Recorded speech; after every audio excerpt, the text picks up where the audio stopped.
আসসালামু আলাইকুম। আরো একটি নতুন ভিডিওতে সবাইকে স্বাগতম। গত ভিডিওতে আমরা শিখেছিলাম কিভাবে রিগ্রেশন লাইন ড্র করতে হয়, বিভিন্ন ভ্যালু দেওয়া থাকলে, ডিপেন্ডেন্ট এবং ইন্ডিপেন্ডেন্ট ভ্যারিয়েবল গুলো দেওয়া থাকলে কিভাবে সেটা সম্পর্কিত তার যে রিগ্রেশন লাইনটা আছে সেটা কিভাবে ড্র করতে হয়। তো আজকের ভিডিওতে আমরা শিখব কিভাবে স্ক্যাটার ডায়াগ্রামটা আঁকতে হয়। তো এখানে রিগ্রেশন ইকুয়েশন দেওয়া আছে y equal to mx plus c। তো এখানে এক্সটা তো এখানে m এর ভ্যালুটা কোনটা, m এর ভ্যালুটা নিয়েছে রেইনফলের যে ভ্যালুটা সেটা, আর c এর ভ্যালু নিয়েছে কোনটা, ইন্টারসেপ্ট। তো চলেন আজকে আমরা দেখব কিভাবে আমরা স্ক্যাটার ডায়াগ্রামটা আঁকতে পারি ইকুয়েশন সহ। তো সেটা দেখার জন্য আমরা প্রথমে আমাদেরকে এটা ডিলিট করতে হবে। যদি আমরা ডিলিট না করে তবুও আঁকতে পারবো, এটা আঁকতে আমাদেরকে প্রথমে এটা ডিলিট করতে হবে।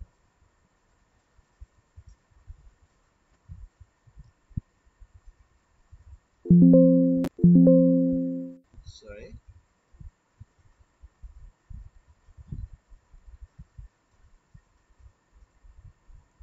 Control plus plus shift the right arrow supply, আমরা অটোমেটিক যতটুকু ডিলিট করা দরকার ততটুকু সিলেক্ট করে কন্ট্রোল প্লাস মাইনাস দিলে আমরা ডিলিট হয়ে যাবে। তো এটা করার জন্য আমাদেরকে প্রথমে যেটা করতে হবে সেটা হলো রেইনফল এবং কোয়ান্টিটি সোলটাকে আমাদেরকে সিলেক্ট করতে হবে। সিলেক্ট করে আমরা পরের অপশন থেকে আমরা ইনসার্টে চলে যাব। ইনসার্টে যাওয়ার পরে আমরা এখানে দেখতে পাচ্ছি রিকমেন্ডেড চার্ট নামের একটা অপশন আছে। তো আমাদেরকে জাস্ট এখানে ক্লিক করতে হবে।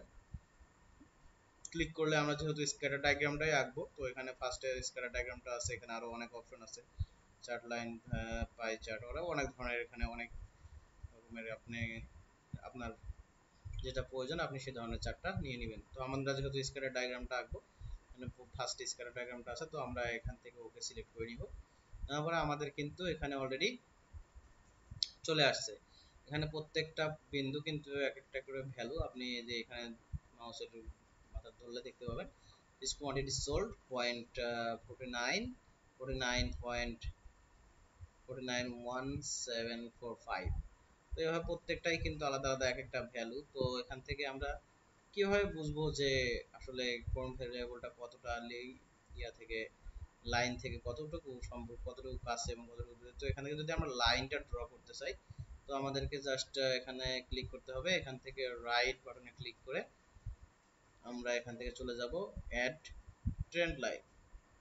তো ট্রেন্ড লাইনে যাওয়ার পর আমরা এখান থেকে ট্রেন্ড লাইনটা সিলেক্ট করে দিব।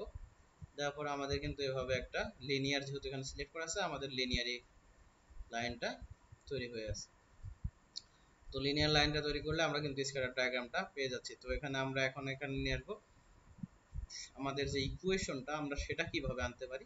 তো এটা আনার জন্য আমরা ফরম্যাট ট্রেন্ড লাইনের জাস্ট নিচের দিকে স্ক্রলিং করতে থাকবো। নিচের দিকে স্ক্রলিং করলে আমরা এখানে একটা অপশন দেখতে পাবো ডিসপ্লে ইকুয়েশন অন চার্ট।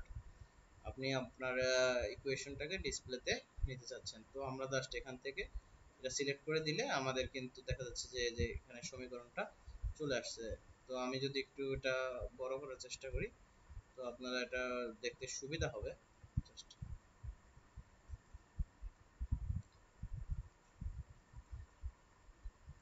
এখান থেকে আপনি সমীকরণটা কিন্তু দেখতে পাচ্ছেন, y equal to 47.143x minus মানে y equal to mx plus c রিগ্রেশনের যে ইকুয়েশনটা আসে, এটা কিন্তু প্রত্যেকটা ভ্যালুর জন্য আলাদা আলাদা রিগ্রেশন লাইন তৈরি করা যাবে।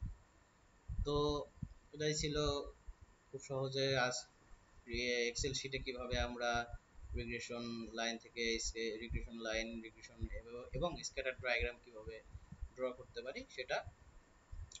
তো আমরা কিন্তু এভাবে খুব সহজে এক্সেল শিটে এই ধরনের সমস্যাগুলো সমাধান করতে পারি। তো আজকের ভিডিও এ পর্যন্তই। পরবর্তী ক্লাসে আমরা নতুন কিছু শেখার চেষ্টা করব। সবাইকে ধন্যবাদ।